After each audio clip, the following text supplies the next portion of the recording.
جب دنیا میں تشریف لائے آدم علیہ السلام، تو جب وہ تشریف لائے تو ان کے بعد ان کی اولاد کا جو سلسلہ شروع ہوا، تو سب سے پہلا بیٹا پیدا ہوا حابیل، سب سے پہلا بیٹا حابیل۔ آدم علیہ السلام کے بچے جو ہوتے تھے روز ایک لڑکا ایک لڑکی، روزانہ حضرت حوا حاملہ ہوتی اور شام تک ان کو بچے ہو جائے، 2 بچے۔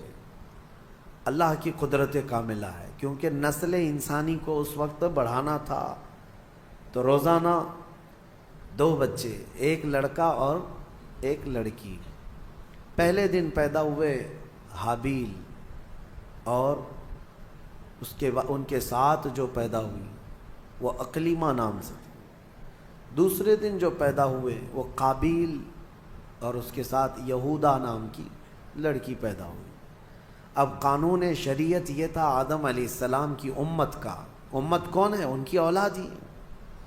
اب قانون آدم علیہ السلام چونکہ رسول تھے، شریعت کا قانون یہ تھا کہ آج جو پیدا ہوا لڑکا ہے وہ کل پیدا ہونے والی لڑکی کے ساتھ نکاح کر سکتا ہے۔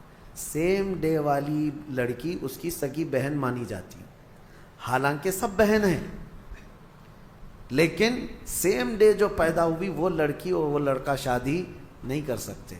اور آدم علیہ السلام کی شریعت کا ہی یہ قانون۔ میں یہاں رک کر کے تھوڑی بات بتانا چاہوں گا۔ آج جو لڑکا پیدا ہوا ہے وہ کل جو لڑکی پیدا ہو رہی، یہ دونوں بھائی بہن ہیں یا نہیں؟ ایک ہی ماں سے ہیں اور ایک ہی باپ سے ہیں، لیکن چونکہ اس وقت کوئی آبادی ہی نہیں تھی، کوئی دوسری آبادی ہی نہیں تھی، شادی ہونا ہے تو انہی میں ہونا ہے، نسل پیدا ہونا ہے تو انہی میں ہونا ہے۔ یہ آدم علیہ السلام کی شریعت میں جائز تھا۔ اب کیا ہمارے لیے یہ جائز ہے کہ آج تم پیدا ہوئے اور 10 سال بعد تمہاری ماں سے دوسری لڑکی پیدا ہوئی تو اس سے تم نکاح کر سکتے ہو، چاہے 50 سال بعد پیدا ہو؟ نہیں، سگی بہن ہے تو اس سے نکاح حرام ہے۔ کل میں نے آپ کو بتایا تھا محرمات عورتیں کیا ہے۔ یہ بات میں اس لیے آپ کے سامنے رکھ رہا ہوں کہ کچھ لوگ جو اپنے آپ کو صوفی کہتے ہیں اور تصوف کا لبادہ اوڑھ کر کے ابھی ایک بہت بڑا ڈھکوسلہ چل رہا ہے لوگوں میں گمراہی لانے کے لیے، ان کو شریعت سے کوئی مطلب نہیں ہے۔ وہ کہتے ہیں ہم طریقت والے ہیں، وہ معرفت والے ہیں۔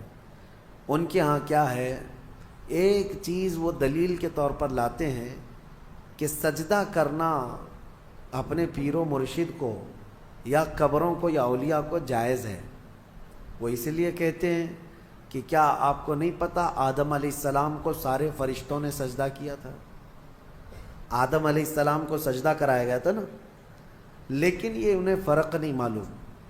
فرشتوں کا سجدہ تھا آدم علیہ السلام کے لیے، وہ عبادت کا سجدہ نہیں تھا، وہ تعظیم کا سجدہ تھا۔ وہ کیا تھا؟ تعظیم کا۔ اور حکم کس کا تھا؟ اللہ کا تھا۔ اور پھر ان کے ہاں ایک دلیل ہے، یہ صوفی جو کہتے ہیں، گمراہ لوگوں کے بارے میں کہہ رہا ہوں، جو اوریجنل صوفی ہیں الحمدللہ وہ میرے مصطفیٰ کی شریعت کے پابند ہوتے ہیں۔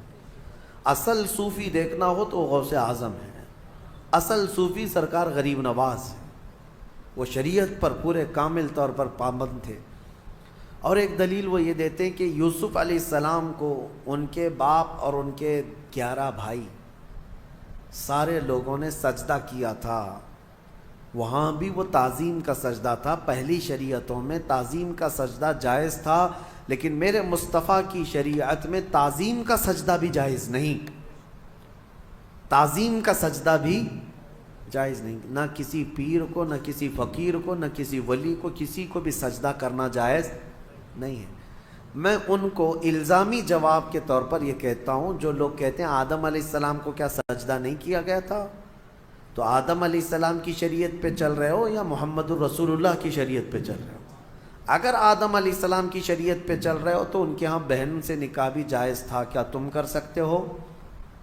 شریعت منسوخ ہو جاتی ہے، ایک نبی کے جانے کے بعد دوسرے نبی آئے، ان کی شریعت الگ ہو گئی، لیکن میرے نبی کے آنے کے بعد پچھلی تمام شریعتیں ختم ہو گئی۔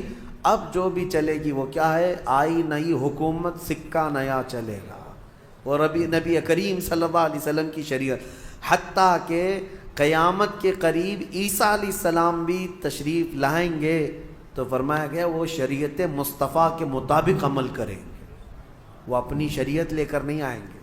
حالانکہ عیسیٰ علیہ السلام نبی بھی ہیں، رسول بھی ہیں، ان کے زمانے میں ان کی شریعت تھی، لیکن قیامت کے قریب اب عیسیٰ علیہ السلام آئیں گے تو کس کی شریعت پر عمل کریں گے؟ ہمارے نبی پاک صلی اللہ علیہ وسلم۔